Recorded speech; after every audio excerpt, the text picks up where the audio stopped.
Hey, Kliq This fans, want to get closer to the show than ever? Join Kliq This TV. Kliq This TV offers early commercial-free access to wrestling's hottest podcast, plus live audience tapings of their show every friggin' week. Head to kliqthistv.com now and get inside the show that's just too sweet. The following podcast contains mature language and adult discussions.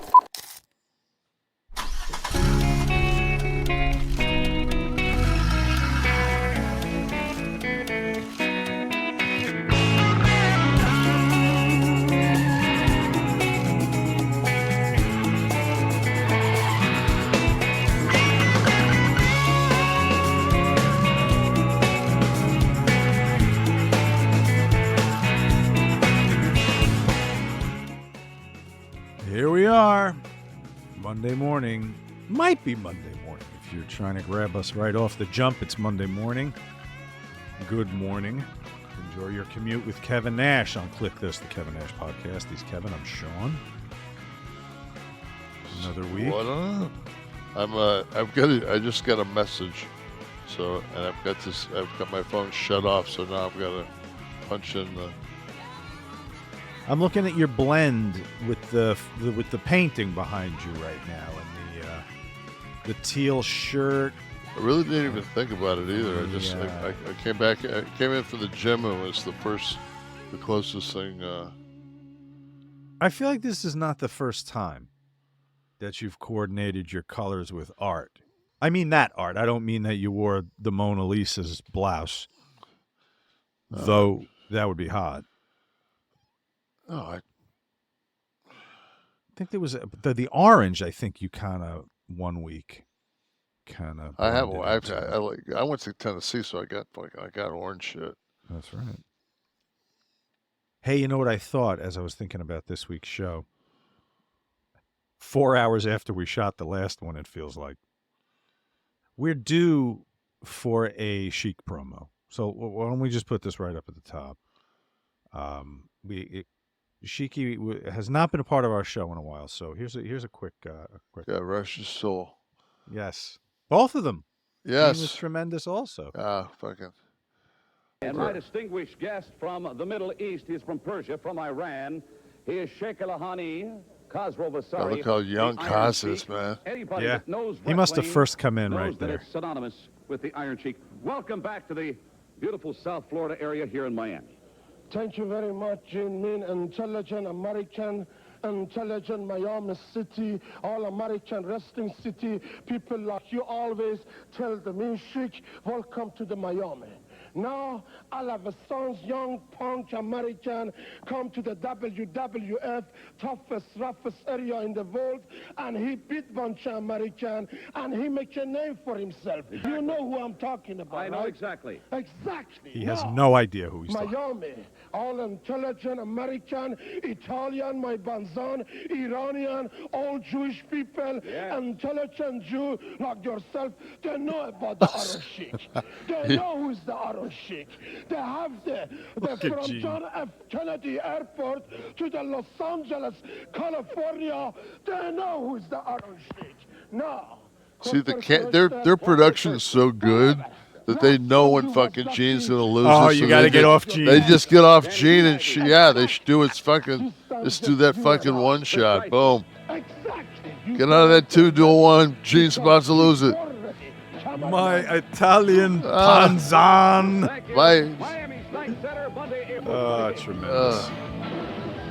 Love Sheiky. You know, different time, man. Different time. I know. Much more fun.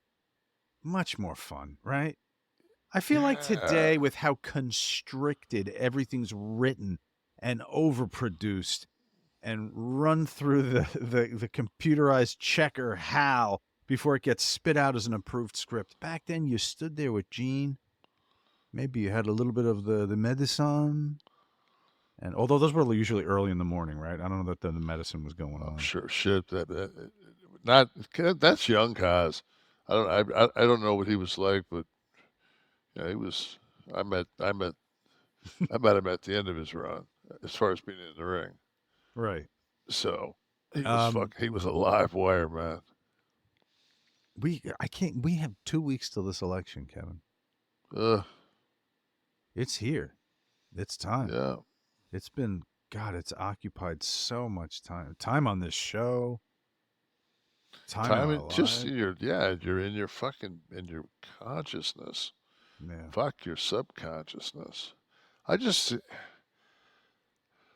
I know I'm not going to be able to change anybody's opinion, change their vote.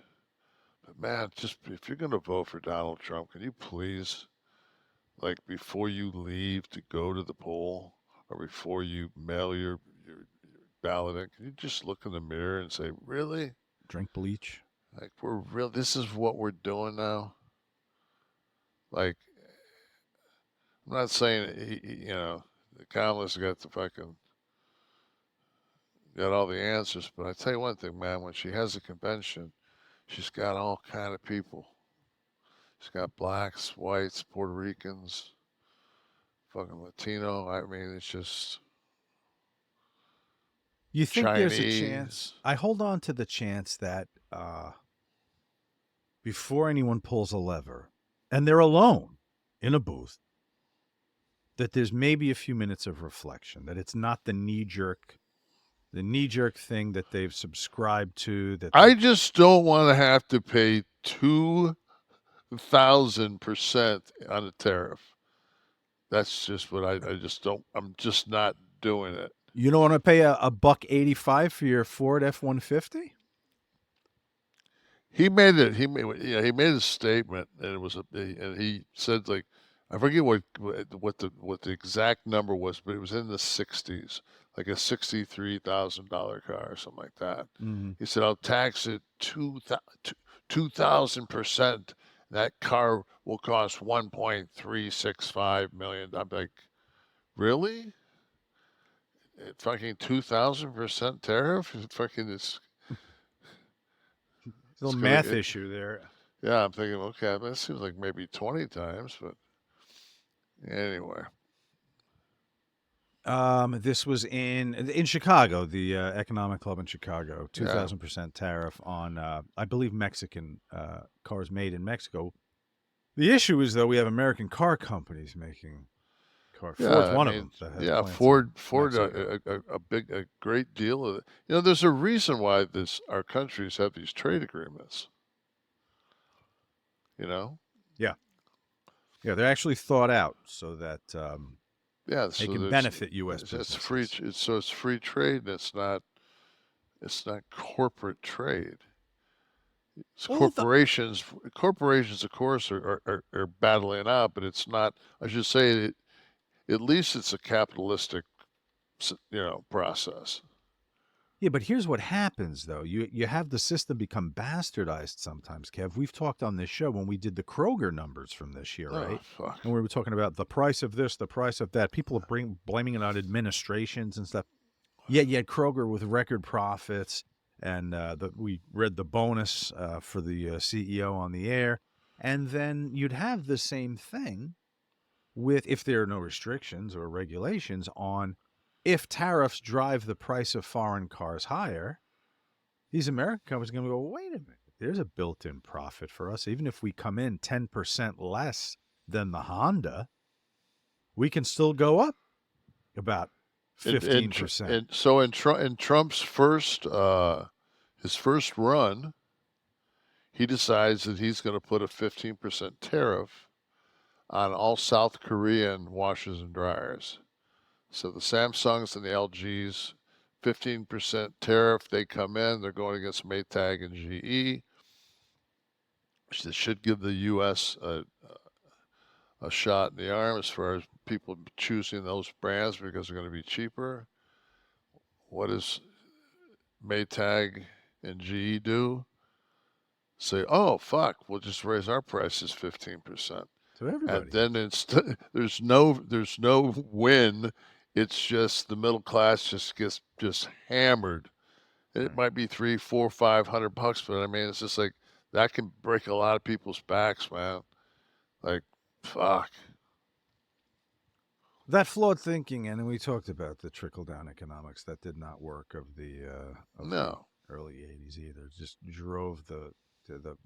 further drove the two classes apart, and we ended up in the deficit was horrendous. Anyway, yeah, Kev, a last minute plea to your fans to get out and vote. I just want people to. I don't know why I thought about this, but like, whatever you do, do not take a bus ride in the next 2 weeks to go see a Trump rally or something like that, because there's a real good chance you might get left out in the desert. Little Coachella love for you. So our vice president, president-elect Kamala, when she was on Fox News, she did Bret Baer's yeah. interview. And what were your impressions? I liked her, man. Kid's got moxie. She's tough. She actually she's policy. She's just she's a prosecutor, man. You're not gonna fucking you're gonna talk over. She's been battling in a men's world her whole life, going in there with those courtrooms and those guys, those old school guys, trying to, give her a little madman action. Like, yeah, fuck, man. Shit, she's been through some shit. She's lived. She's a fucking American. The other cat, man, I don't know what it's.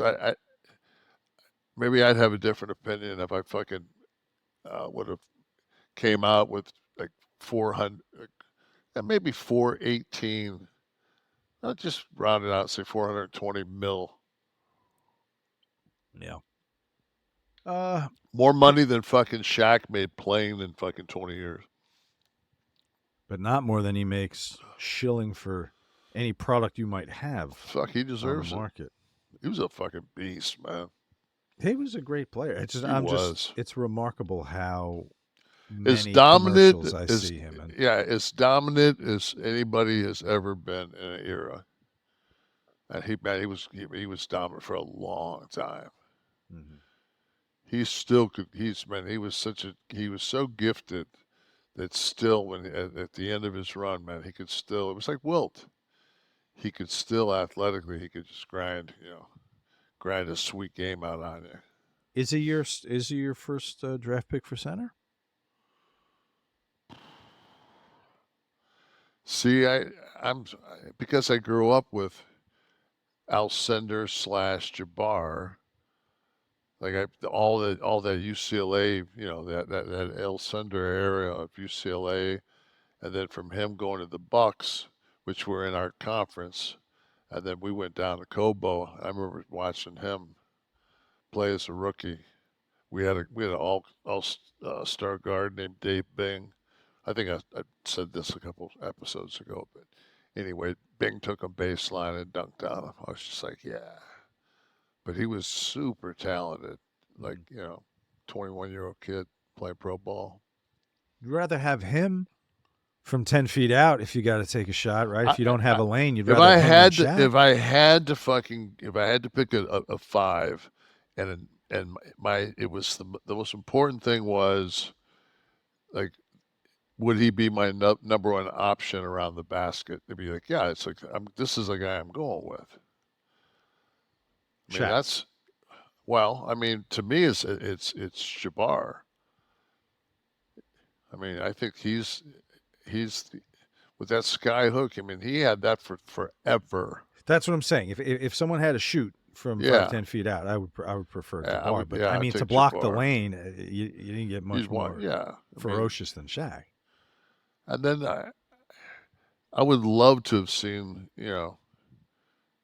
in a pair of decent tennis shoes. I'd love to see a 25-year-old Chamberlain play in this era, because he was an amazing athlete. Yeah, I didn't get to watch him. You saw him play, right? So. Somebody can fucking score 50 points and pull in 50 rebounds, and that's your average for the season. Score 100 points and do it in Chuck Taylors. Mm-hmm. You're a bad motherfucker. Yeah. Last week's show, Pip 2323 watched. He said AEW would be profitable with the new deal. That's common sense. But as usual, Meltzer can't stop when he gets something right and has to keep going to make himself look like a fool. We covered the news report from the Observer that I don't think he AEW made is a profitable. point. I don't think he made the point. I just don't think that his coverage made the point that it was a good thing. It's like, nah. Dustin is sources, says how the hell can he claim that when AEW is private and hasn't opened their books? The only way is if he claims Tony opened his books to him. You said that. I think we talked about that last week. I would say, I mean, I'm sure there's so many moles in that place. Yeah, I feel like Dave probably gets the information he gets is usually probably accurate over the years, just because of the amount of people he talks. I mean, he used to talk to Vince. We heard that in the documentary.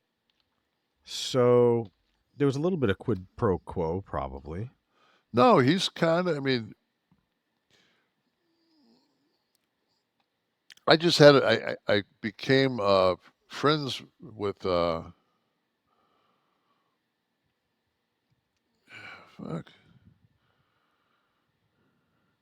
Adam Rodriguez. No.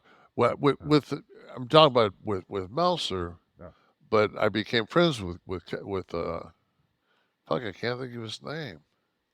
Another writer? Yeah. Wade? Brian? Yeah, Keller. Okay. God, I just had a cannabis for it. Right. But I became friends with Wade. Yeah. And, you know, like when he first had his first kid, you know, like we talked like we were, you know, we didn't just talk this bullshit. But I did like a long interview with him, like it was like maybe 4 or 5 issues, like a while back. It was like when I was still, you know, doing this shit. And I've always had a good relationship with him. I don't really know Dave more than I don't think we've kind of been cordial, but he likes you. I'm not, of course I respect him. He respects me. That's fine. But he's got heat with Eric, doesn't he, man? He don't like. It's funny how just certain people just, and it's such a Detroit fucking trait too.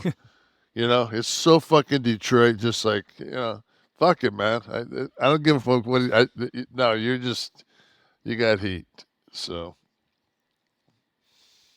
Extra Crown in 1985 was listening and said, haven't parents been complaining about kids emulating wrestling for decades, especially at its height in the 90s when it was mainstream? I agree the bag spot is overdone already, but I find it an odd complaint coming from Kev. Standards and practices killed WCW.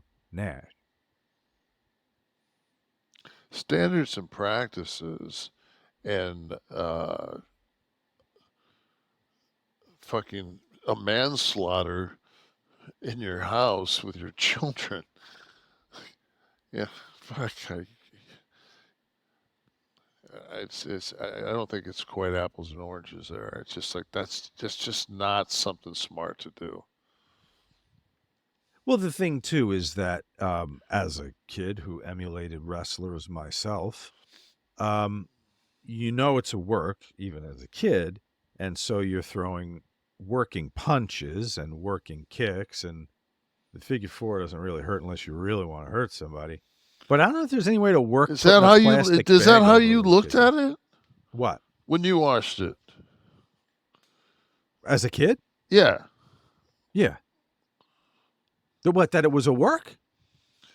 Yeah, but you would, I mean, because the guys did it and it was like of a different caliber of work. Like some of the punching, some of the shots guys use, they just worked a different style where you could it almost felt like it was more sporty, like more like, you know, bare fist fight, like, you know, it just had a different feel to that era. But I'm saying, as a kid, you could work a punch with your friends. Yeah, but it's when the light bulbs started coming in and the fucking No, ladders and stuff. I- It's hard to work that if you're going to try to emulate that stuff. there's nothing Didn't worse happen than when I was there's a kid. nothing worse than watching somebody try to shits to throw a working punch. There's enough guys out there that fucking make a living that can't throw a fucking working punch. Yeah. Well, I was 8, so I without an audience, so I was getting away with it. All my friends were. There's some things you can't work, is what I'm saying, and that's, I think, where the danger comes in, right? That's maybe the line. I mean, it's just. I never gigged, so me and my little friends never bothered to do the blade. Fuck, man. Why would they? I saw a couple of the shows cover the Drew McIntyre, that him getting split open. Mm-hmm.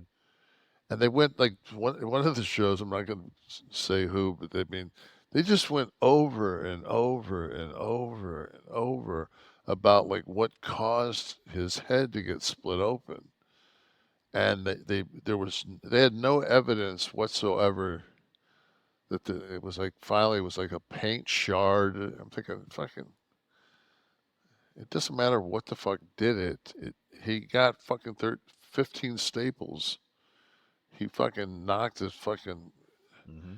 Like, I don't give a fuck who. If you fucking gigged yourself that fucking hard, holy fuck. Mm-hmm. I'm afraid of you. See, I can't cut down to the fucking brain.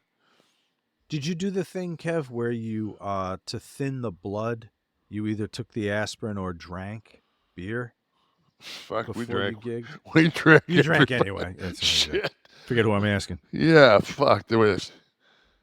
I used to piss beer. Well, Kev, back then, I know you didn't have the opportunity to enjoy Z-BIOTICS. No, could have saved me a lot of headaches. Exactly. Now, Z-BIOTICS, if you don't know what I'm talking about, let me introduce our new friends, Z-BIOTICS here, and these little convenient vials that come in the box. Let me tell you exactly what this is, okay? There is now, may not have happened when Kevin was going to gig, but let me tell you, if there is a surefire way to wake up feeling fresh after a night of drinking, it's with pre-alcohol. Z-BIOTICS pre-alcohol probiotic drink is the world's first genetically engineered probiotic. I could applaud that. It was invented by PhD scientists to tackle rough mornings after drinking. Here's how it works. When you're going to drink alcohol, alcohol gets converted into a toxic byproduct in the gut, okay? And it's this byproduct, not dehydration, that's to blame for your rough next day. Pre-alcohol produces an enzyme to break this byproduct down. Just remember to make Z-BIOTICS your first drink of the night. This little shot right in my hands. Then drink responsibly, and you will feel your best tomorrow. I was able to give this a test, okay, about a week ago when I first got these. And I was headed out. I often like to have an old-fashioned with a steak. I don't drink much, but if I'm at a nice steakhouse, I want to sample the bourbon. So I did have this before I left the house, and had my drink, had my steak. I felt fine. The next day. Top of my game, not sluggish, not dragging, nothing. Felt like a baby boy I was. You know, I kept hearing about pre-alcohol. I'm wondering what this is, and now finally I get to experience firsthand Z-BIOTICS, and you get to also. They're continuing to invent probiotics, by the way, that will help with everyday challenges of modern living. It's not going to stop here. This is a great company to get in bed with. And I want you to go to zbiotics.com with the /Kliq, Kliq, because you'll learn more about the product and you're going to get 15% off your first order when you use Kliq, Kliq at checkout. Z-BIOTICS is backed 100% with a money-back guarantee, so if you're unsatisfied for any reason, they'll refund your money, no questions asked. remember to head to zbiotics.com/KLIQ. Use the code KLIQ at checkout for 15% off. Thank you, Z-BIOTICS. Happy to have you and use you. Mark Hamilton says, I've been listening to this show, to this since the first show. This has been the episode I needed. Lived in Tampa for 27 years now, in Tallahassee. Over the storms, but no place I'd rather be than Florida. The story about the hash brought back memories. Mannheim, Coleman Barracks, 83-85. What does that mean to me? This is the location in Germany. That's just a place, yeah. Was this where you were stationed? No, I was over at camp. God, what was that called over there? Started with a P. It wasn't Pendleton, but it might have been Pendleton Barracks. We stayed in the old Nazi barracks. Did you did you have rivalry back? Like, did you think the Coleman Barracks were pussies? Like, was there because we all had, when we went out in the field and shit. We were the MPs, but we were the physical security MPs. So we were basically fucking infantry. Like, we just, when they moved back then they had, nukes that were on tracks. Like a tank bottom, more like an APC, like an armored personnel carrier bottom, and then the rocket on top. Missile. So you're talking about like the long wheel, multi-wheel with the rubber thing over it, trying to describe. It's like a tank wheel here, for God's sakes. Yeah, it's a tank wheel. It's actually and a then tank, the top was the projectile. tread. And then the top was the projectile. The top was the missile. Yeah. And they were warehoused. That's what I did. I guarded them. Right. And how many might be in one of these buildings? These nuclear warheads? A lot. Plenty. Enough that if anyone did anything to that facility, there'd Put be it this big way, problem in a fucking Stuttgart. a 155 howitzer round that you shoot out of a cannon has the nuclear capability of the Nagasaki bomb. That's an artillery round. Wow. Yeah. Well, and this is what year? Around this year, 83, 85? Yeah, I was there. I was home by 85. I think I know I was there probably. I know I was there 82. Yeah, so you can imagine how much further they've come since then. As far as the efficiency, the size, much smaller, probably. Oh, fuck, man. Thomas Logan, despite your objections, I think you got one last run in you. Specifically now going into this revolutionary Netflix era for WWE. Pat Patterson's 97 to 04 run was awesome. The man was on fire in his 60s, stealing the show whenever he was on screen. I see what you're doing with the on fire, Thomas. I see what you're doing. So there are, if you're listening, some photos and video footage of Pat doing the stooge gimmick he was doing at the time. Because that's likening this to what you could do now, Kev. I know, and when I sit there and I look at that screen, and I feel how my body feels right now, and I see being picked up and thrown to the announcing table. I'm just like, yeah, like that ain't like no. I'm done, man. Did my time. Thank you so much. Not that guy. Don't need another pat on the back. Don't need shit. I don't do it anymore. I sometimes talk about it. That's just. Is there anything about it you missed? I know the camaraderie with the guys, probably, right? Because it's a fraternity, right? So we're doing this on Thursday night, and so Saturday will be T's. It'll be 2 years since my son passed. So, we've been dealing with that shit.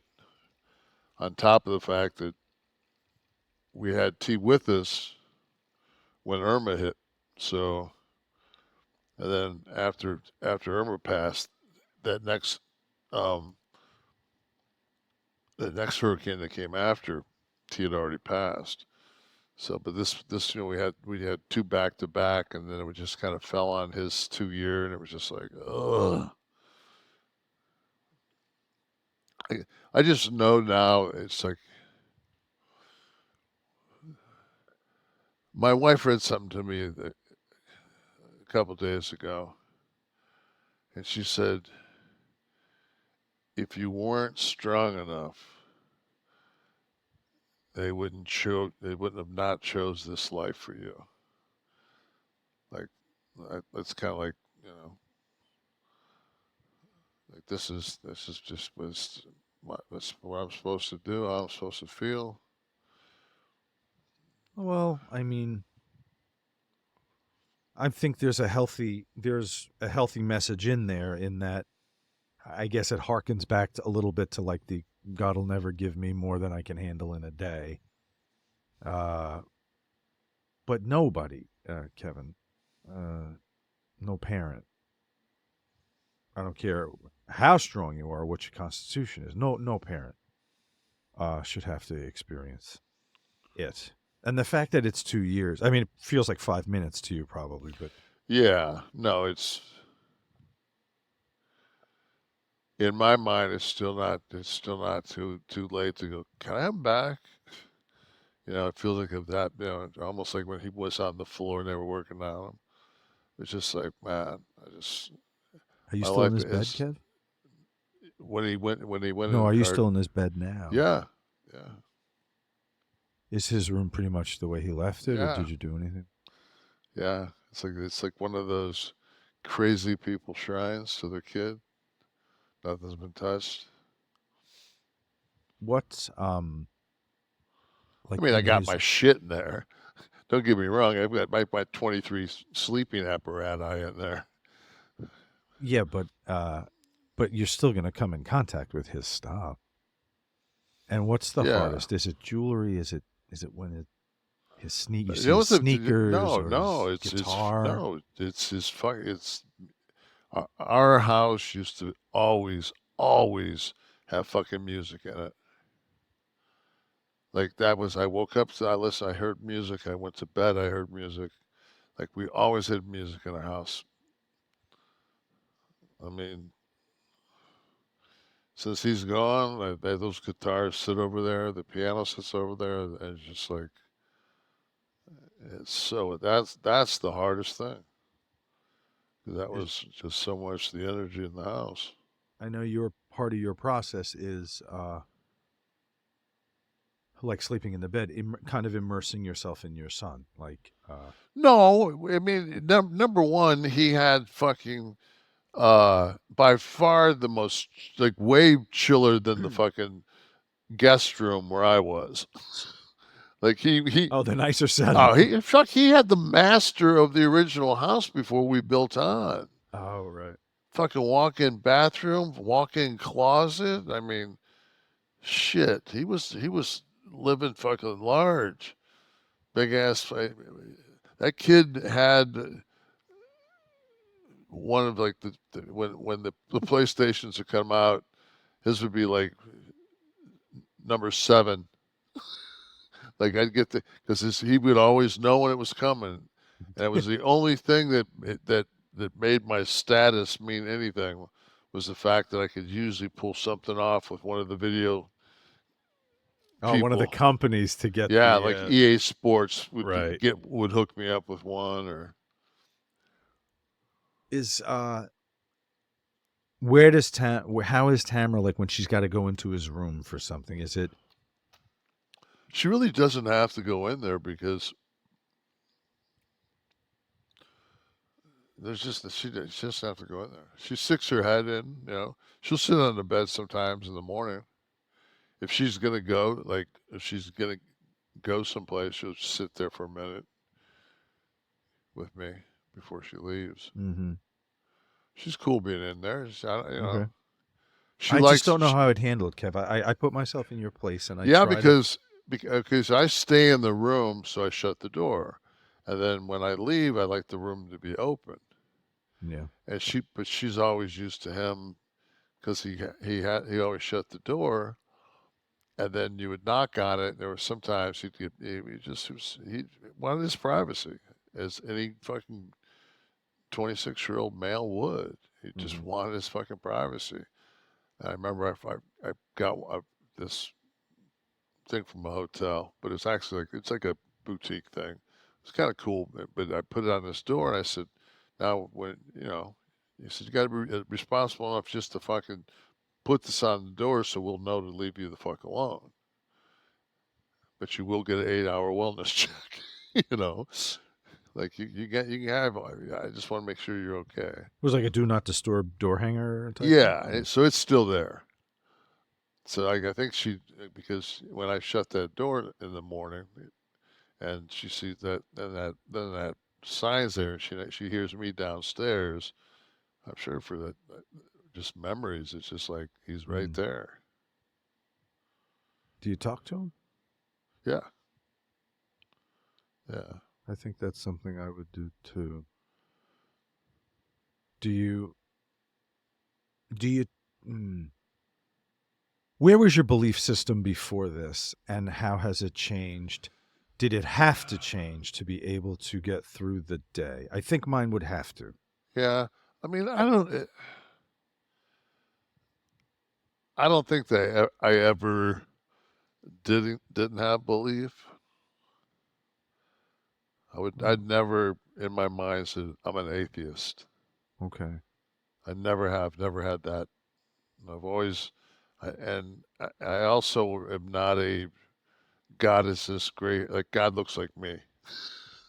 Like I'm not, that ain't my picture of, some big, of course it'd be much longer and I'd be older, but you know what I'm saying? It's just that I am God. Like Oz, that got over. But it did change when your father passed, because I remember your mom saying, take the church clothes off that first Sunday. But that was just fucking, taking a fucking work shift off.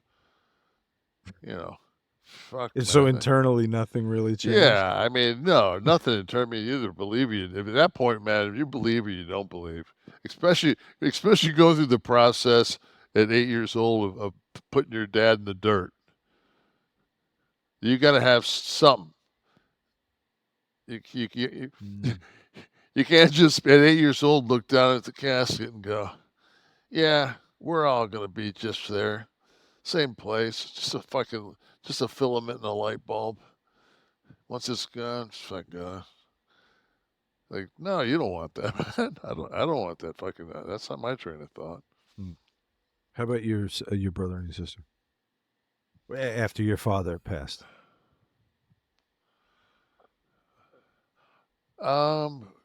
This I don't know what their like position is, because we don't talk about it. At the time, did you, when you were kids?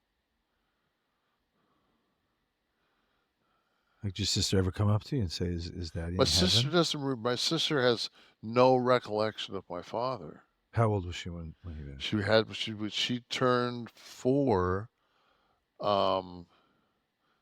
7 days after he passed. So that's all post-traumatic. But Mark was 10. Right. Man of the house, for God's sake. Fuck yeah, it's like, ooh, buddy. Go ahead and get Bob's checkbook. I'll show you how to write a bill. They take him into the basement and do a Cosa Nostra ceremony where they cut his palm. Fuck. But yeah. So with Tristen, did you try to?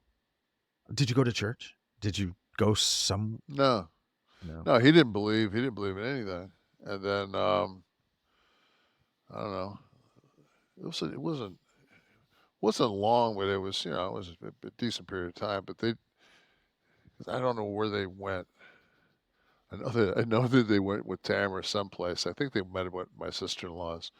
But my friend, my son's best friend, I'm not going to say his name on here, but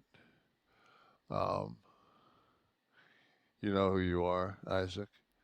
And I was gonna say, I think you have already, but yeah, but I mean, but they did mushrooms up in the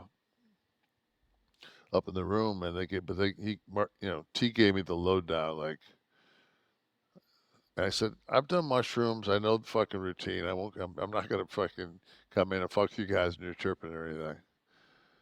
And but the last they did, I think they did a pretty good dose. And they came down. He said there was there's this chair in our TV room, and it sits like against like the bookcase where the screen is, because it's the backbreaker. It's the world's most uncomfortable chair, and it fucking costs like a ton of money. So keep it, Kev. Like, you can have get rid to, of it? because What's the story? No, it's the backbreakers. But T came down and moved. My briefcase sits in the backbreaker. Like, that's so it's a briefcase holder now. Yeah, it's a briefcase holder. That's all it is. I don't have to fucking ever say, "Where's my briefcase?" Because every time I work out of it, I just walk over to the backbreaker and I get my shit and I do everything and I put it back in, zip it up. So fucking anal me can be ready to fucking be on the road in a minute's notice. And the last thing I want to do it takes me. I'm so pissed off right now that this storm has knocked out the gym on the beach side.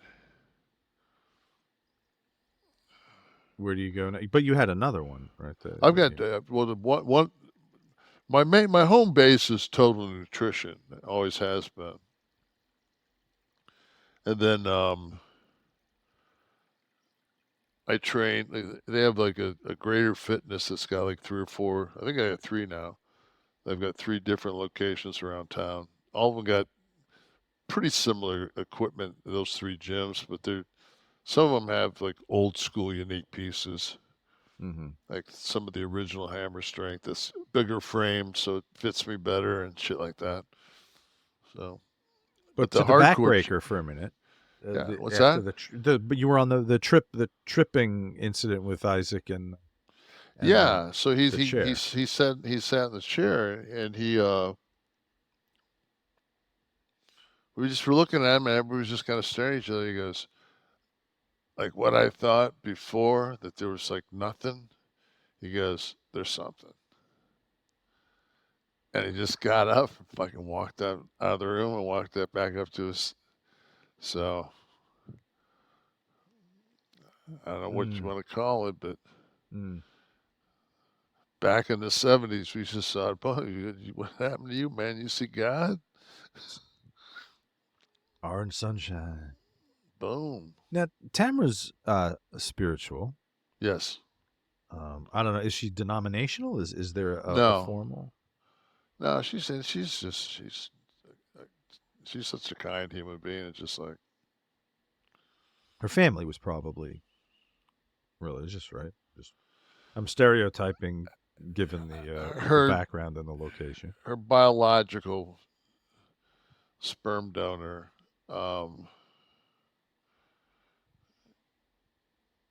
he was Seventh-day Adventist,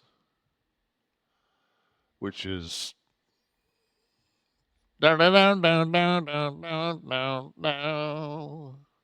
different, to say the least. Yes. Okay. No music, no makeup, just different. So she was brought up in that until I think she got out of there when she was 16.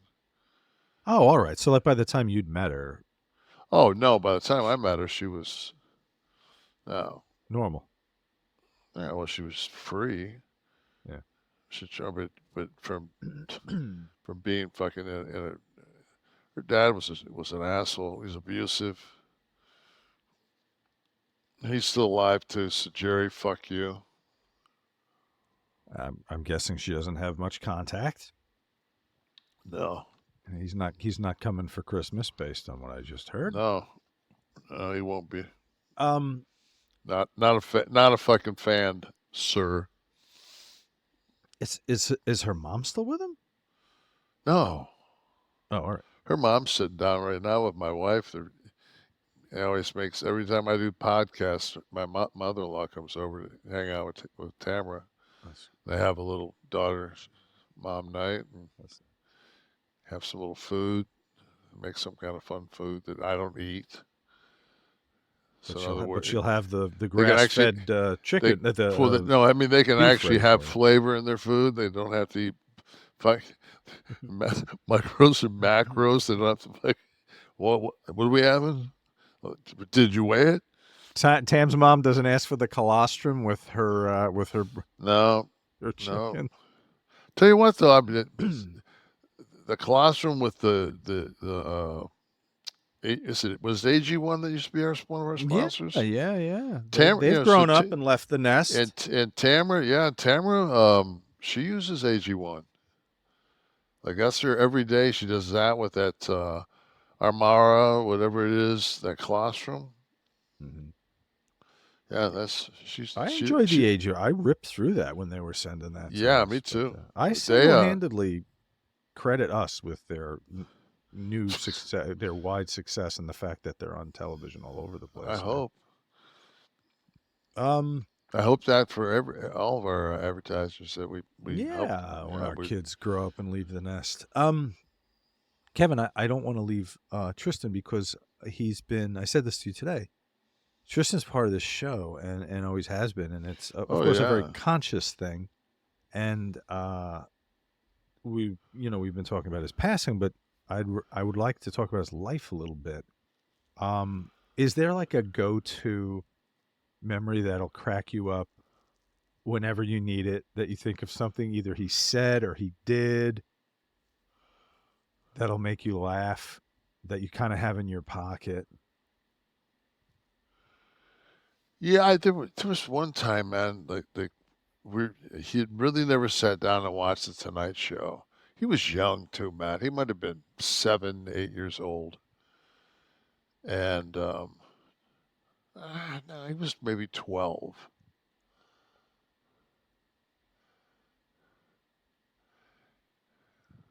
I'm trying to just. Anyway, he watched something with me. I forget what the show was, but we watched it, and it was rotten. And the dude that I don't want to bury the guy, but the guy that was the host of the show was fucking. I mean, he was just such a shill, you know. I mean, just. And he just looked at the TV and he goes, "Fucking dude's so much a shill." And I'm like, "How does?" At like 10? Yeah, like how does he know he's like, no way, man. Like really? Like, god damn, like it took me 50 years to fucking get that fucking wisdom.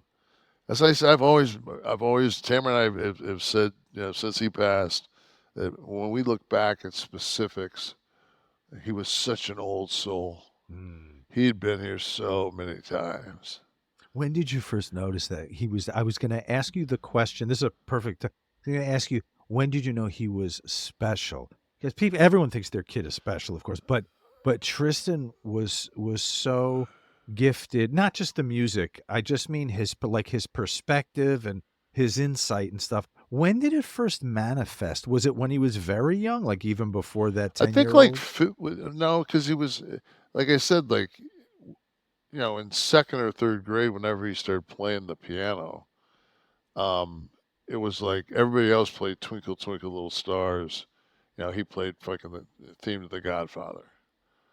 It was like, I knew like that early that this kid was not, Yeah. So that's the musical part, but like the conversation and talking to him, was he an old soul from like 5 years old? He was an old. So Tamara and I were separated for a while, and I had a loft in Buckhead. Atlanta. And my wife lived out in a subdivision out in Marietta Way out there, and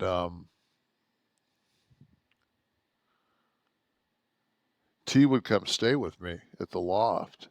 And like, fuck, man, I remember we went and saw the first Matrix. I don't know how old he would have been. He was, man, if he was 5, I think I'm pushing it. And we went at like the 12:45 a.m. viewing to the Matrix. And I had this, my loft had like 20-foot windows in it. And I had these guys make me these purple velvet shades, but behind them they were blackout. So when you close that thing, man, it was like a vampire. It was so fucking dark because there were no windows besides that wall. And these guys did such a. It's one of those deals where you say you tell somebody to do something, and you walk in and you go like, way better than I thought, way more efficient, like. But they were artists. I knew they were. So I said, man, when it comes to something like that, I've never had, and I'm just talking from just personal experience, like that. Like if I need something pounded, hammered, leveled, but if I need my drapes done, and it's going to be a dude, he needs to be gay. I got to have somebody with some style. I don't want somebody that, wears fucking flannel PJs. How about just a straight guy with some artistic insight? Is it, no. I'm sorry. No. I'm sorry. I'm biased. Okay. I'm like I said, I'm only going off life experience. That's it. I've had other. I get this shit in my house right now is it's put up in this condo is from a straight guy, and I'm like, okay, great. I'm glad you like Tommy Bahama, but we don't. We kind of do more of a modern, theme than that. But what if you needed some iron work done? Like maybe then it would be exclusively straight men. Is this mining? I mean, everybody's got their own opinions on laying pipe. Right. I'm just boy. I left the goalie out of the net there, didn't I? But I say I because I'm half baked, so I got to get this out real quick. I saw a fucking deal where fucking Norm Macdonald's doing a bit, and he's, hey, I'm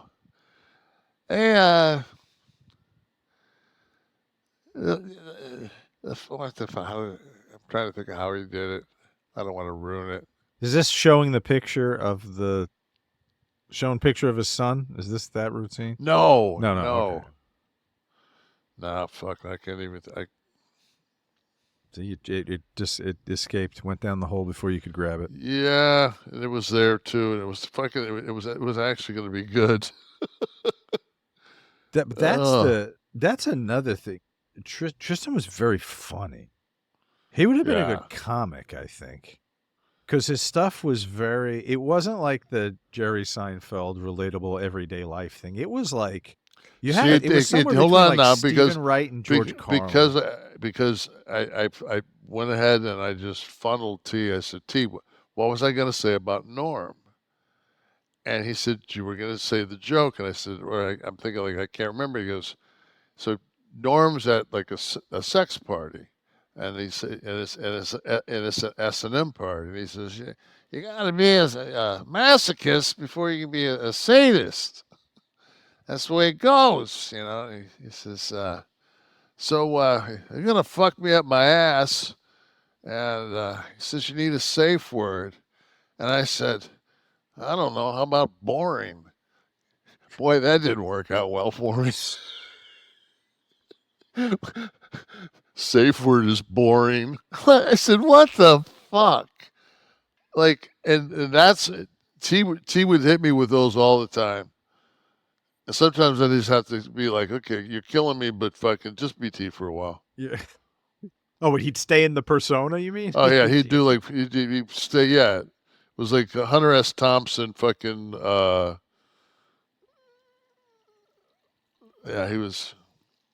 You know, Kev, just for a moment here to remind everyone, you're clearly pouring yourself a drink over there, I hear. So that reminded me of the milk hitting the bottom of my bowl, and Good, all of a because sudden, go ahead now. Talk about that. Talk about that good that ass magic cereal.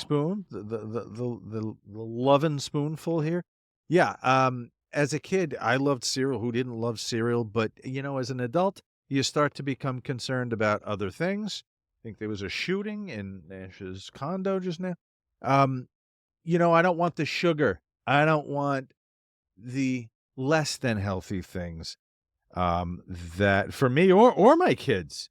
So you know what the answer was for me? It was Magic Spoon. You're seeing some of the boxes on the screen there. I am currently holding the frosted flavor.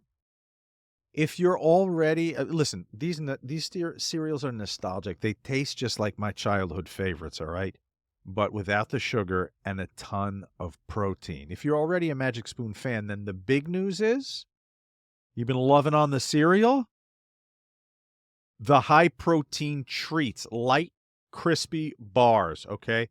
Just like the classic crunchy cereal, but it's in bar form, okay? Magic Spoon's brand new treats are so delicious. They've already become part of my daily routine. Grab one in the morning for the ride out, and I'm set. If you work out before or after the gym, because of the protein, it's a great addition. If we're talking the cereal, the Magic Spoon cereal, every serving of Magic Spoon cereal has 13 grams of protein, 0 grams of sugar, 4 grams of net carbs. So you can feel good about what you're eating. The most popular flavors, by the way, of the cereal, fruity and cocoa. I don't care what they say. I like the frosted. It reminds me of a favorite cereal from my childhood. If you want the treats, the brand new treats, they're crispy, crunchy, airy.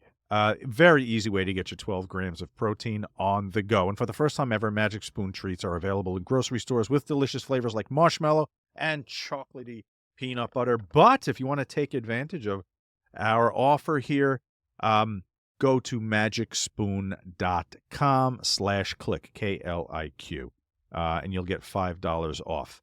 Or just look for Magic Spoon on Amazon or in your nearest grocery store. Magic Spoon, hold on to the dream.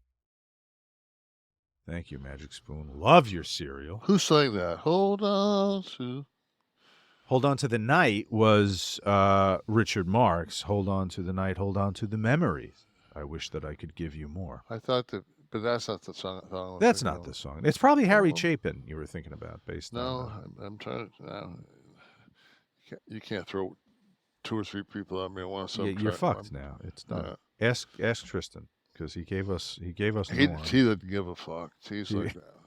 Fuck that. Now, T was a musician, right? So, obviously, we've talked about that a million times. We play his music at the end of the show. We told people where they can get it on Spotify.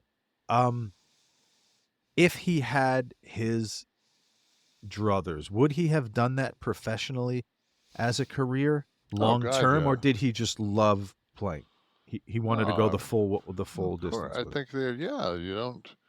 I don't think you record. I don't think you take it to that level. When you start recording music, you start paying for studio time, and I think that at that point you've decided you're going to make it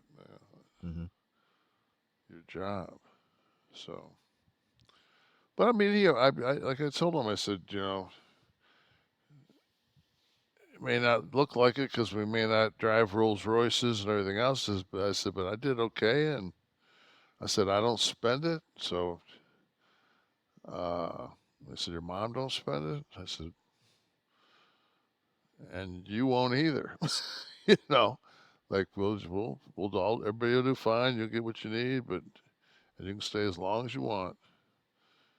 Did he have multiple people he like, was his band, was there a changeover, or was it the same guys always? He started. It was him and Isaac that started, and then T also has a friend, Buddy, and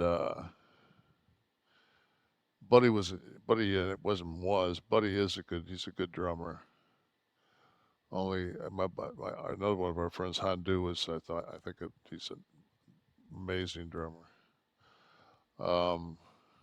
So they had those three, and then they kind of like, I think Buddy and Isaac had a problem, and then that was always, to me, I always thought that was the money, was those three, because they went, through 7th, 8th, they went through all, and they played together. The name of the band then was the Sandlot. What's the name of that? Pre-Builders? Yeah, Pre-Builders was the Sandlot. And they played it. I know that they went down, where was it? Lauderdale. And then they did another show. I don't know if it was Clearwater. They did a couple of shows down in Florida. Mm-hmm. So, which side of the family would you credit the musical ability, Kim? And we've heard you sing on this show, so my dad where it's not. played the trumpet. Oh, really? I didn't know that. Big Bob could. Wah wah. Of course, man. The guy was a cartoon character. That's one thing, man. It's just like, I think at this point in my life, I just pray so much that it's not over, that we do get fucking, if it's just like Interstellar, man, if it's just a fucking nudge, some books fall into a room and you're not like shit, and you, because it's just like that your energy could pass their energy again, and wherever it is, that moment might fucking be 300 years of what we do at this rate. So, who knows? Has it happened yet in the last 2 years? Did you ever feel any contact or? Dude, I fucking was staying in his room for 6 months. To get into his television system, because he was a good gamer, and he had, like, because he did everything alias, because he found out once he put Nash that he'd get fucking, they'd know he was my kid. He'd be on fucking headset, and I'd come in, I'm like, T, then he'd be like, fuck, and they'd be like, your dad sounds like Kevin Nash. What you mean when he used like a username in the game? He put T Nash. So, but he was a good gamer. But so what about that? What about the contact with the TV? I was walking up the stairs, and we've always, as a fucking rib, because in today's world nobody really knows their neighbor. But I know my neighbor. I know my neighbors on both sides. I've got great neighbors on both sides. And one my buddy Jay took us in. Like I said, for the hurricane, put us in a fucking hotel room with air conditioning and TV, and you can't. Tennessee Vials were playing. I watched the Alabama game, and I watched the Tennessee game. So, yes. But the TV, was there? Yeah, so the TV.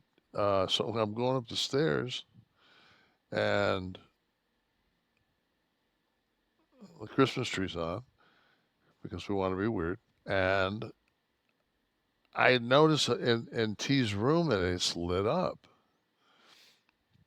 And we used to sit downstairs in the TV room, and we'd watch videos or watch shit, and then eventually it goes so long, it goes to a screen, and it'll be like a picture, and the corner of it, in the bottom right hand corner, is like the photographer, the artist's name. Mm-hmm. and T and I would always make reference to it because it would be like some kind of a scenery type deal, and like Sydney Opera House, and it'd have the guy's name. We said we got to go to so and so.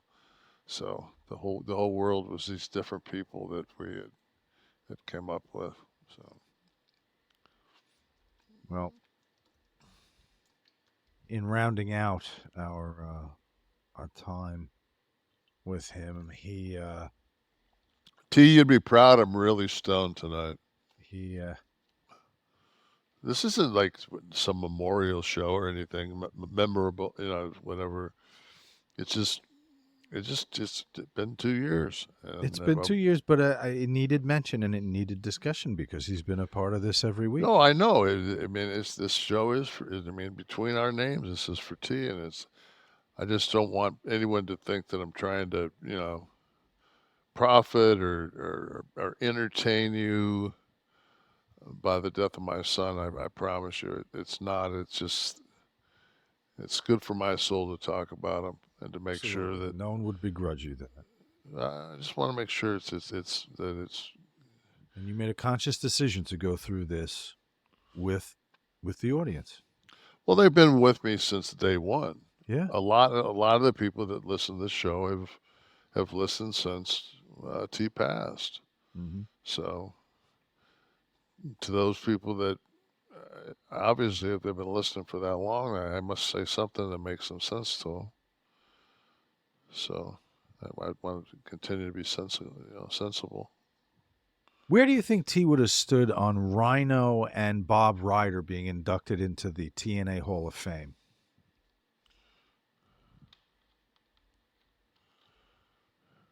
Well, he wouldn't know. Were you aware that there was a TNA Hall of Fame? Are you in it? No. All right. I didn't know there was a TNA Hall of Fame. I think that Rhino's great. Rhino's a Detroit boy. I did not. Yeah, he used to work. He was for the guy at the front desk at the Powerhouse in Taylor on Telegraph Road. Yeah, trained there a lot. It's actually since 2012, Kevin, that there's been a TNA Hall of Fame, and this ceremony is actually in Detroit. At the Wayne State University Fieldhouse. Bob Ryder, who I think was about 5 years ago, he passed away. I don't know. Bob was a nice guy. 2020, I think, maybe. Yeah. I was just going to ask you your interactions when you were there. He was very efficient, because like my number one thing that I used him for was travel. Right. Like that was anything I did. I worked with him more as an office person than I did from a wrestling standpoint. So we had it was a different relationship. It was kind of cool. It was like we never, had nothing really to do in our business. It was just, our separate personal business. Right. So, no, always a sweetheart of a guy. He's referred to as, quote, the heart and soul of the promotion by, let's see, TNA released that statement. True? Was he one of the... Yeah. I mean, nobody's saying anything bad about Bob Ryder. Right. So if anyone wants to attend, countdown to Bound for Glory on October 26th from Wayne State University Fieldhouse, Detroit. October 26th. So there's that. Can't believe you're not in. How's this even possible? I had a good time there.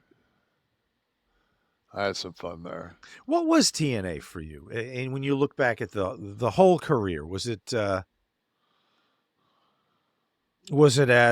I think I always worked I worked hard there. I got in good shape. We had I think the main event mafia thing could have been like that. That was money. Mm-hmm. That was they let Book go for fucking like it was a bad move to let Book go. And then once Book left, they kind of. So I said, "Fuck, I'm bolting." And I heard Book was going to be at that Royal Rumble. I said, "Shit, not without me." So I dyed my shit black and went out there. Were you Wore afforded my- more creativity there than in At TNA? yeah than in the bigger federations? I know you were involved no, a lot creatively. I think it just I was creative. Once you know what the fuck's what's up, I mean, you have to be part of the process. Well, not everybody's good at it, though. I mean, the stuff. Yeah, but if all you need is one person that's good at it, because I promise you, the guy that's good at it doesn't want to look fucking bad at it. You know, it's like I remember fucking Scott would always be like, don't smarten him fucking up. Like, dude, we got to work with him. What do you mean don't smarten him up? Like, well, don't say anything when he's got your fucking job. That's hilarious. Yeah, Scott would always be, don't fucking smarten him up. Other workers you talking about, or Yeah, I'd be unbelievable. like, you're the one that fucking's got the brain. Unbelievable. Do you get when you do signings? Do you get TNA merch coming up, or is it still mostly just NWO/Diesel? Shit, I get a new figure every 4 months about 4 months. TNA? No, for WWE. Oh yeah, no, I know, but I'm saying, do people come up with TNA merch to sign? No, I mean I've signed some figures. You were there for 6 years, which is the amount of time cumulatively of your WCW run, which would have been 90 to 93, and then 96 to 2000. I did not realize you were there for 6 years. Yeah, that's a long time. That was nice because, you know, I could still. We only did 2 weekends.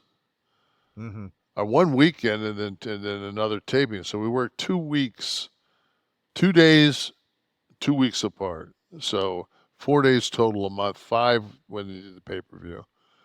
And you could still work around it. I was young enough then where I was working probably 2 weekends, like doing 2 indie shows, tags, you know, but I bump a little bit, you know, enough to fucking make, you know, keep the match going. How were you physically at the time? Was it starting to... No, I was still good.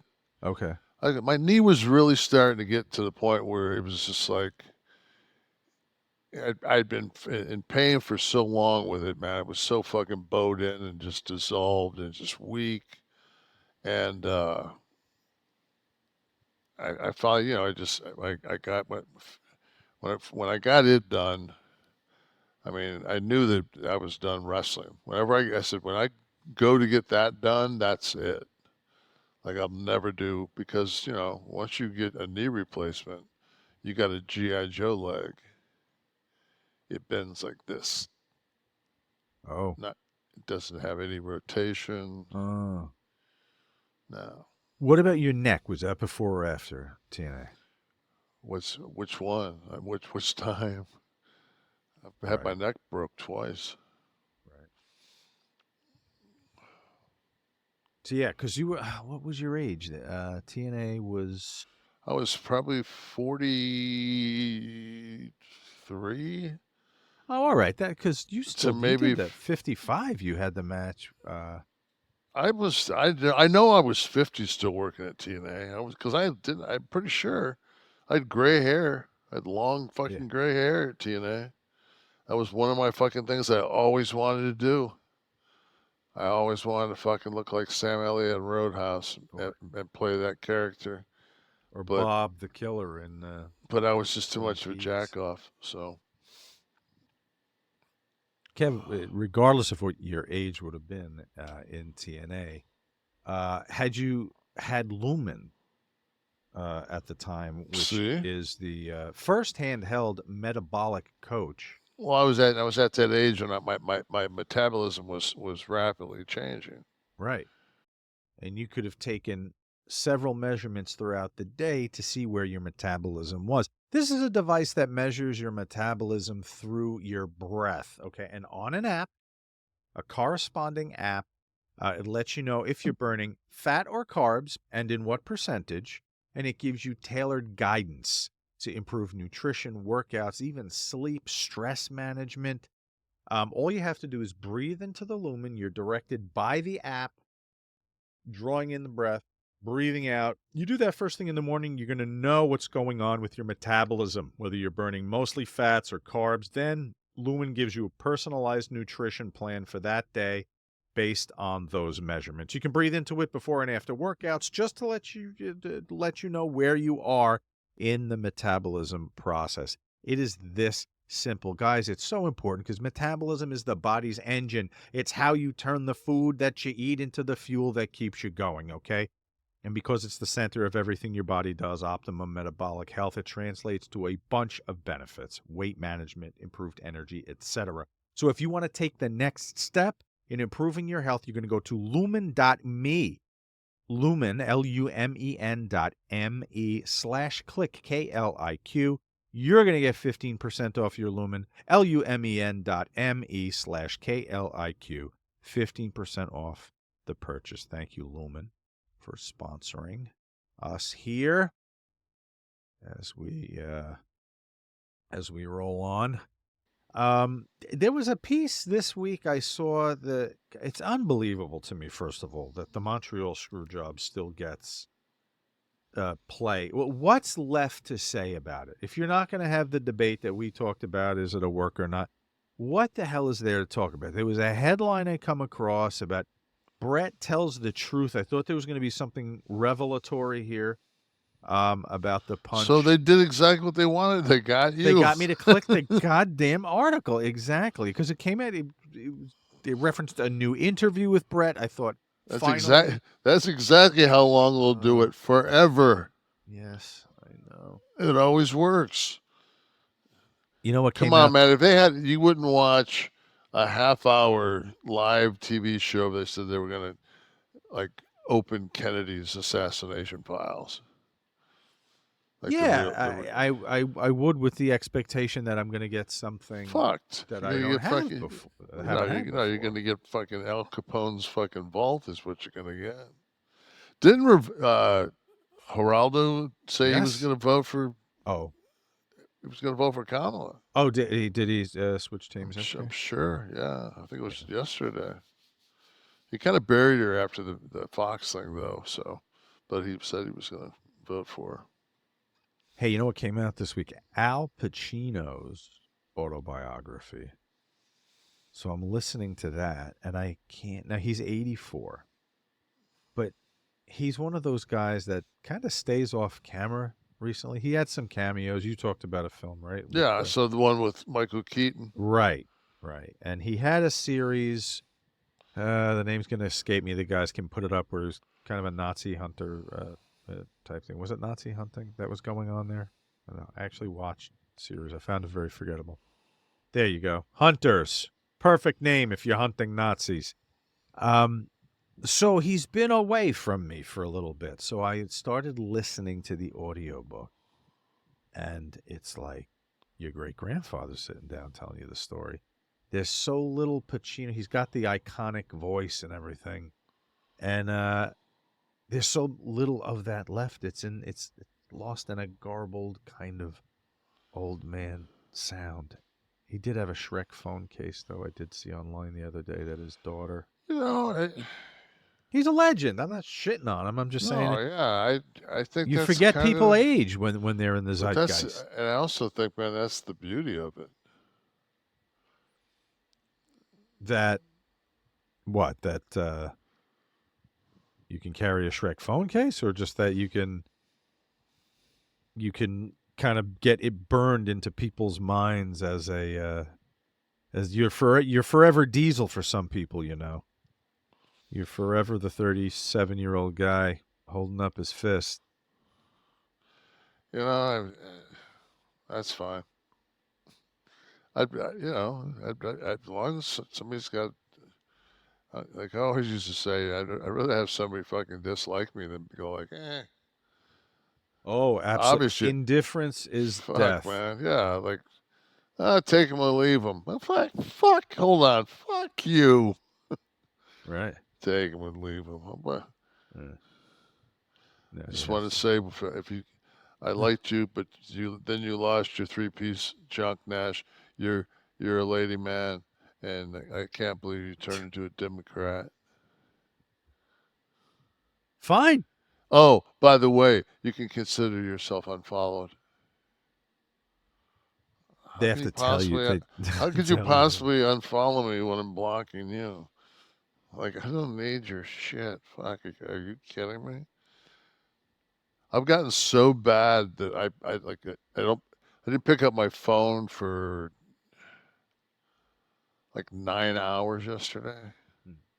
That's good. I wish I could do that. Oh my god, man! It's just the longer I go, I got one of those monthly or weekly deals that tell you how long you've been on the fucking that TV on that fucking thing, and I mean, I was on that thing 3.7 hours a day, and I'm like,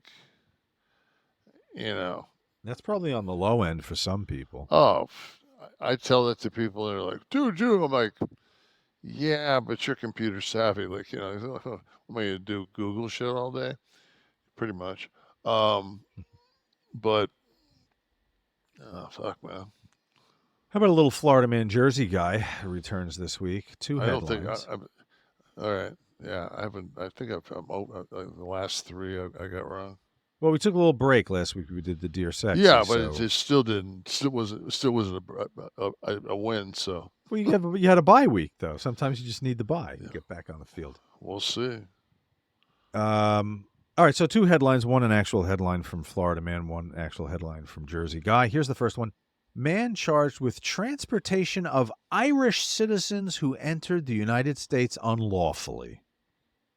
Man charged with transportation of Irish citizens who enter the United States unlawfully, and man almost died while getting a lap dance from his housekeeper. I'm going to go with, because they're Irish, I can't see them coming through the Miami ports, so I'm going to say that's Jersey, and go with the other Florida man. You needed a bye, Kevin. You're absolutely correct. Our friend, the New Jersey man. You said Irish. That's the same thing. That's a distinct. Not for everybody. I mean, you saw something in there to distinguish, but I don't know that everybody would. I mean, that's what you need, though. It's like when it's just.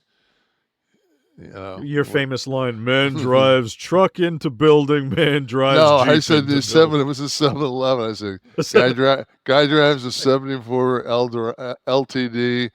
Guy next to him pulls up in a 74 black. Which one's from Jersey? Which one's? Eldorado's definitely from Jersey. Well, Tyshawn Murray of Union appeared before the United States magistrate judge. For his arraignment on the indictment.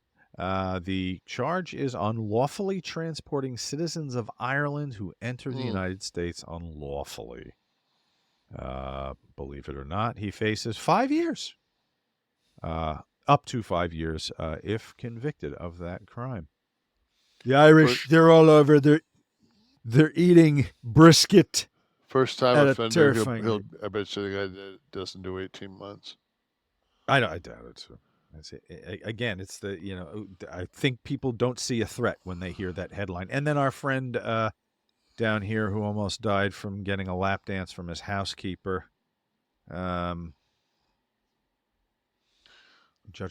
so twisted in my mind. He was actually at the strip club, and his housekeeper also was working there. That'd be a pretty hot film. I could see that having played in certain theaters. That's where my brain went, because I was in the business for so long. Just like, You say strip, man. I'm at the club. This was actually Those were fun. I just want to say those were fun years. The years that I working worked, in the Cheetah? yeah, all the places, BT, all the strip joints I worked at. I always had a fun time. It was always, I never went out. You know, I mean, I went out as a wrestler, but from like 24 years old to 30, I worked the strip clubs. Yeah. And this was before you're married, right? Yeah, and then when I worked at Cheetah, I was working at the Cheetah when I met Tamara, and I went to wrestling camp and everything down there with Jody Hamilton. Well, this particular instance, Kevin, it happened in the Tampa/St. Pete area. A woman by the name of Sincerest Sammy has a little business, Kev. She's a topless maid who makes $300 an hour cleaning homes before tips. I said tips. I'm praying you got a picture of this woman. There's actually a little video, Steve, if you scroll down. Sammy, one of her favorite clients, because I have this very, very heinous visual going on right now. Her there she is. That's her TikTok page. You can go full screen. I don't need to see myself if I don't need there's to see a myself. topless maid on TV. No, I want to see the girl. Like really, it's too small. Okay, she's not attractive, so okay. You don't. I mean, no, she's not my type. You wouldn't throw her out of the house if she was cleaning topless. Come on. I would not touch that person. Okay. So, yep. So that's that story. True story. Terrifying. $300 an hour plus tips. I wonder how many you could bang out in a day. I mean, that's a nice rate. If you're gonna, you know what? If you're gonna run around making that money, Sammy. If you're gonna run around with that mug for $365, you're fucking cleaning. You got a 4-hour shift. Fucking cleaning the crib. I don't need to dance. The fucking clean the toilets. Is it that bad? I'm looking right now. Is it 4 bills?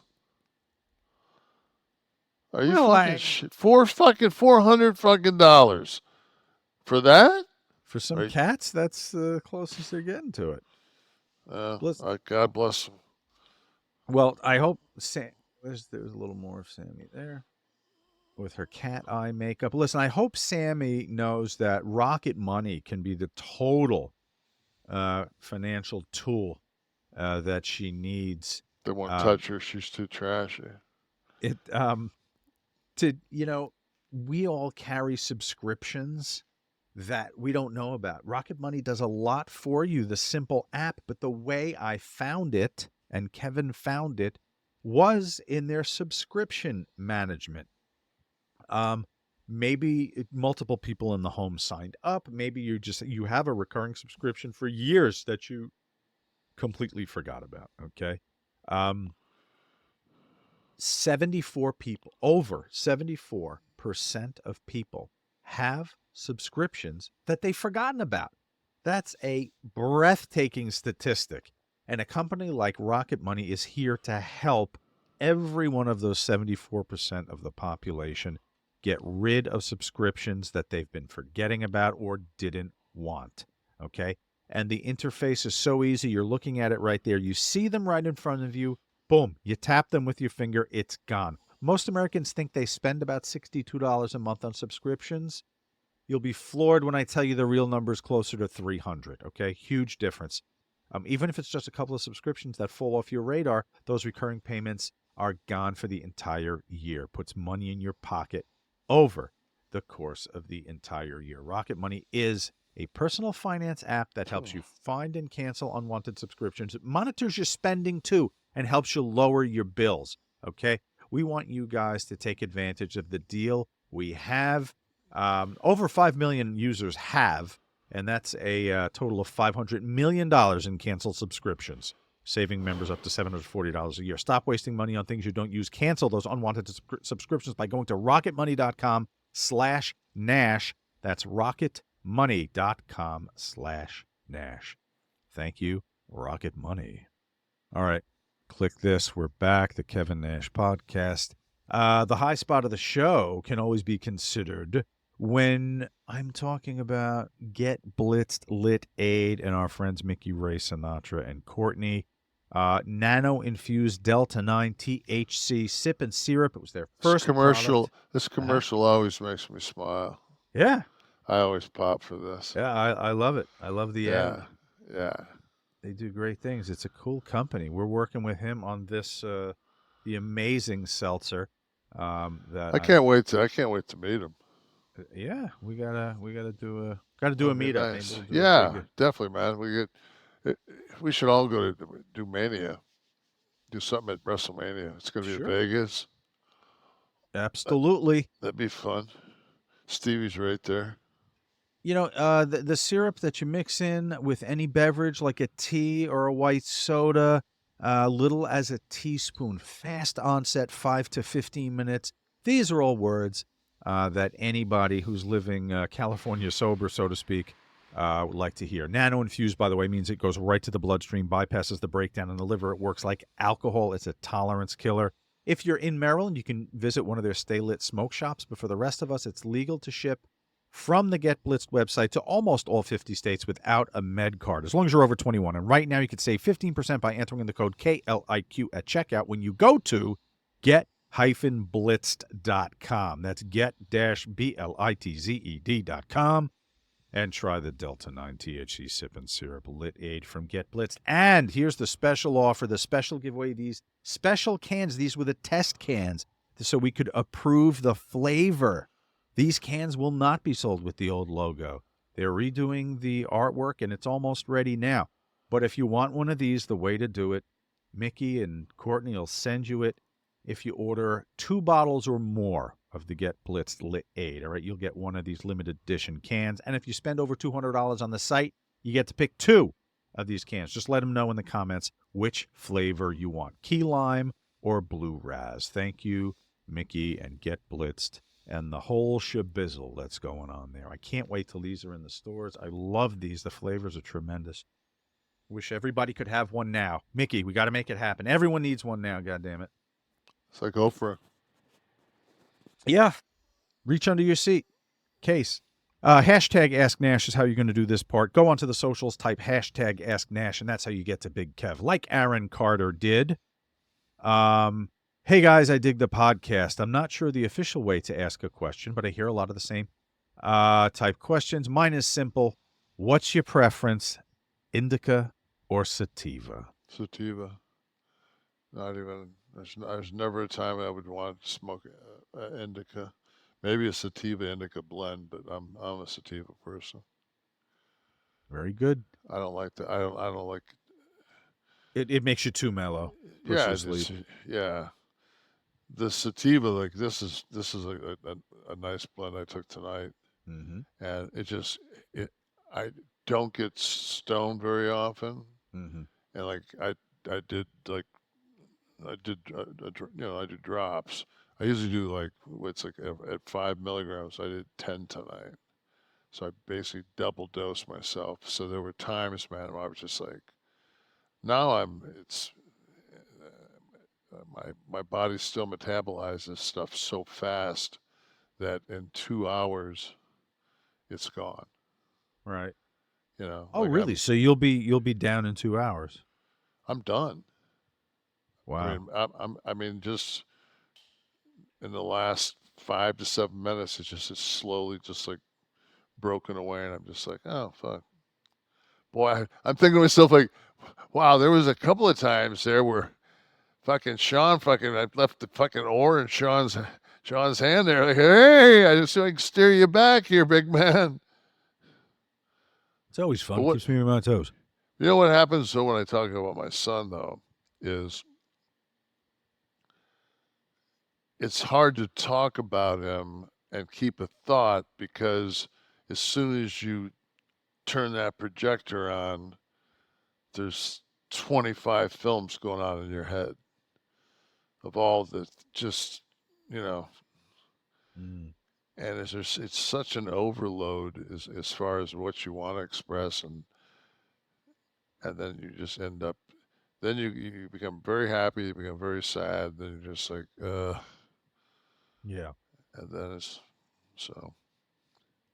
But It's a it ride, was, for sure. I mean, but it was, it's almost when I came down here because before I start every show, where I look across to where T would be now sitting, Mm-hmm. and I always say, "You want to do this tonight, man?" And like so many times I go, "Fuck no," because it's just like, you know, because he would always say, yeah, there were times, man, when we did this, that because he didn't have it, he was completely unstructured, so he would get so worked up to have to come down here and do this. It was good for him though, and he would have grown into this well. Yeah. He Oh would have yeah, been, I always think you about know, that. Where it could have gone if the three like of us right were creatively. now, because and as I talked about like during the show, like our house is without music, and our show's kind of without music. We don't. We talk a little bit of music, but not really. I was sitting the other day in the DRX machine, which is the decompression machine, and they got a Siri in there. So I said, Siri, play Luther Vandross. So boom, and the first song was, "A house is not a home when there's no one there." That was the first song that came on, and I just absolutely love his voice. And I was thinking to myself, like, what a great, I mean, you know, you sit someplace and you think of like the ultimate moment at this point of your life would be to be on American Idol as like as a ringer, but have that voice sound like Luther Vandross, but be a fucking 6'10", 65-year-old white dude. Mm-hmm. And then when they turn around, pick Snoop. Right. Fucking ratings, boy. That's some ratings. Yeah. You just got to get me to fucking sound like Luther Vandross, and we're there. Yeah, we're close based Yeah. on what I've heard in the last few A weeks. house is no home. He was a huge Razor Ramon fan. Luther? Always would come to the garden. There's Wow. I know there's a picture somewhere, but Oh, I'd love to see that. yeah, Luther's got the Razor shirt, that yellow and black. Scott had fucking, his shirt was, he had the best music. The Razor Ramon by far was the coolest, you know, like that was a great character. Mm-hmm. I mean, that was wrestling. You know, that character was, because I mean, he was so good and so convincing at it that people would talk to him all the time on the road in Spanish. Right. You know, they thought he was Spanish. No, man. Denty and Shaz. Hey, Kevin, Sean. Kevin, around 97, 98, in the early days of the internet, I made an NWO tribute fan website. I just wondered, did you or the boys ever jump online to check out some of the fan tribute pages? There were a lot of them back then. Love from the UK. No, fuck, man. I'm still computer illiterate. Kevin still hasn't checked out the Yeah. fan websites, Yeah. Shaz. I'm still waiting for I'm waiting to get my fax machine working. Let's get some live audience. I got to say Okay. this. I got to say Please. this in honor of my son. So I'm watching Jimmy Fallon the other night, and Chris Martin is on from Coldplay. They do a fucking rotten skit before they go to break. They bring back Chris Martin, and They do like a little song thing back and forth, and Fallon does a couple of his little impersonations. So we all think he's super talented. And then the the album, the fuck, I'm trying to think what the hell is the name of Chris Martin's Coldplay. Jesus Christ. And I'm not stoned. I just haven't listened. This is just how my mind was going. And he holds up the album, which is something Moon. I apologize for not knowing. And then he pulls it out, and it's a vinyl, and it's kind of like a fuchsia plastic, vinyl. And I've never seen anybody look at. Can you look how much of his fingers are on the vinyl? Did he not ever own a vinyl? Yeah, you can't play that now. What the fuck? I saw that, and I'm just like, he's never fucking played a record. Or it's going right in the garbage after the show. Well, no, it's the whole thing is that the backstory of that the vinyl is the plastic is from the Coldplay. That fucking guy from Coldplay is such a fucking good-hearted, just Chris Martin is he's like an earth angel almost. But anyway, he's got two of these boats. The band does. Coldplay has two boats. There's one that goes out and grabs like the plastic and garbage out of the Pacific. It's got a name, and then they have two smaller ones that are both owned by Coldplay, and one of them's like in like around Thailand. The other one's somewhere in in that area. Mm-hmm. And the trash that was recycled was used to make the album. So there was a whole, and which made me cringe even more so with him fucking. That's what they that be it. Yeah, we're looking at a ocean cleanup vessel on the screen right now.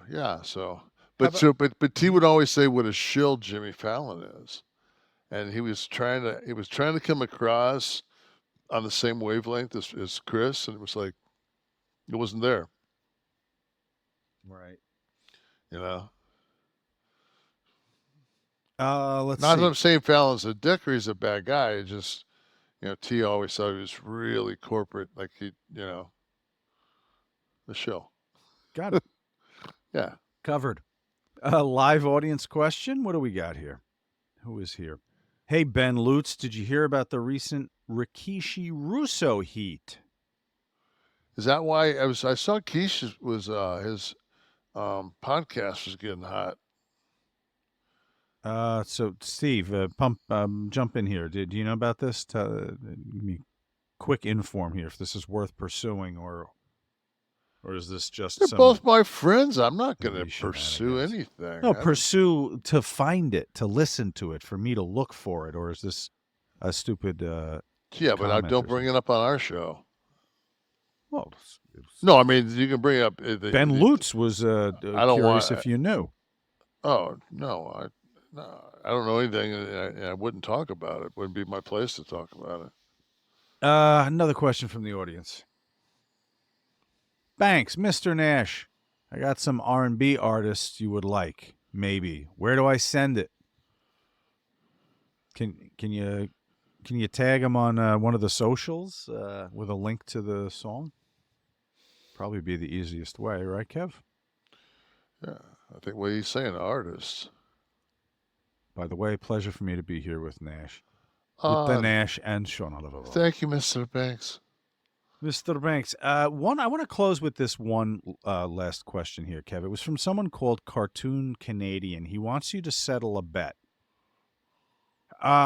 He says, Big Kev said that when he and Scott jumped ship to WCW, that WWF lost 2 of their top 5 stars. My buddy says that the other 3 stars he was referring to were the remaining Kliq members. I say bullshit. He was referring to HBK, Bret, and Taker. Who's right? There may be money on this one, Kevin. when you say 2 of the 5, who are the other 3? No, it was the other 3 were Taker, Bret, and Sean. So it was Taker, Bret, and Sean. Okay. Yeah. So cartoon, Because whoever had Hunter that one. was still just kind of, he was working his way up. Right. Okay. Very good. Kliq This is a production of Butch and Sundance Media, produced in association with Podcast T. Created by Tristen Nash, Kevin Nash, and Sean Oliver. Producer Steve Kaufman. Graphics by Dominic D'Angelo. Title sequence, audio edit by Wesley Burleson. Theme song by Dale Oliver. Technical research by Tristen Nash. Copyright 2024, Butch and Sundance Media. Kev, if I may. Tristen, should we do another? What do you think, Kev? Yes, definitely for my son. But I want to say that Go ahead. we just brought up Paul, as far as Levesque not being, or Waltman, for that case, not being in that top 5, take away Scott and I, was the fact that Hunter was getting ready to get the fucking monster push and get the Austin. He was going to get the Austin push, and he did the curtain call. So he was punished. Yeah. So when I left, and he ended up being the fucking boss. Yeah. So I there is that. Anybody want? My whole thing is, it's just like, who's the greatest of all time? It's just like, absolutely, like there's the 1A, 1B, whether you're a Flair guy or you're a Hogan guy. And then there's the business aspect guy. And I say that the best run of anybody would be Triple H, from all standpoints of the business. Oh, absolutely. There's no comparison. So it's like and I think one of the reasons that because he's so good at what he does on a daily basis, like as soon as he got his hands on the controls, shit changed, and it was the product became. It just was night and day. And then, Vince almost tried to kibosh it, and they went through all that shit again. And then I think at that point, if it wouldn't have went the way it did, I think Paul would have walked. I think he would. Steph already had. I think I don't think that. Yeah, I had think Vince stayed and taken creative back.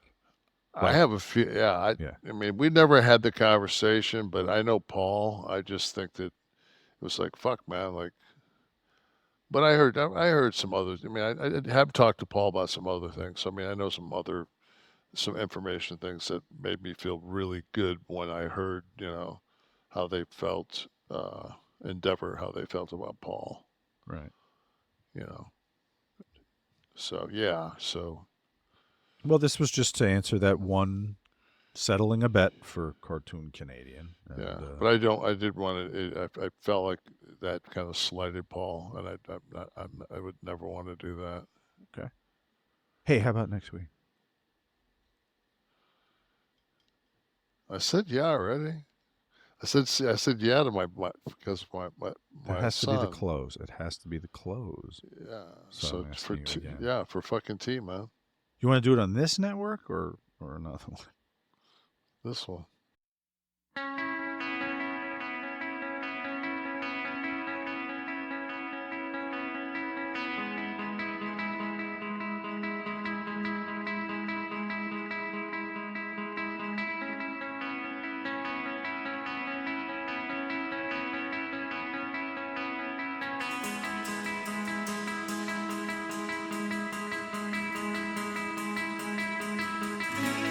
Let us free.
the customer service never answer.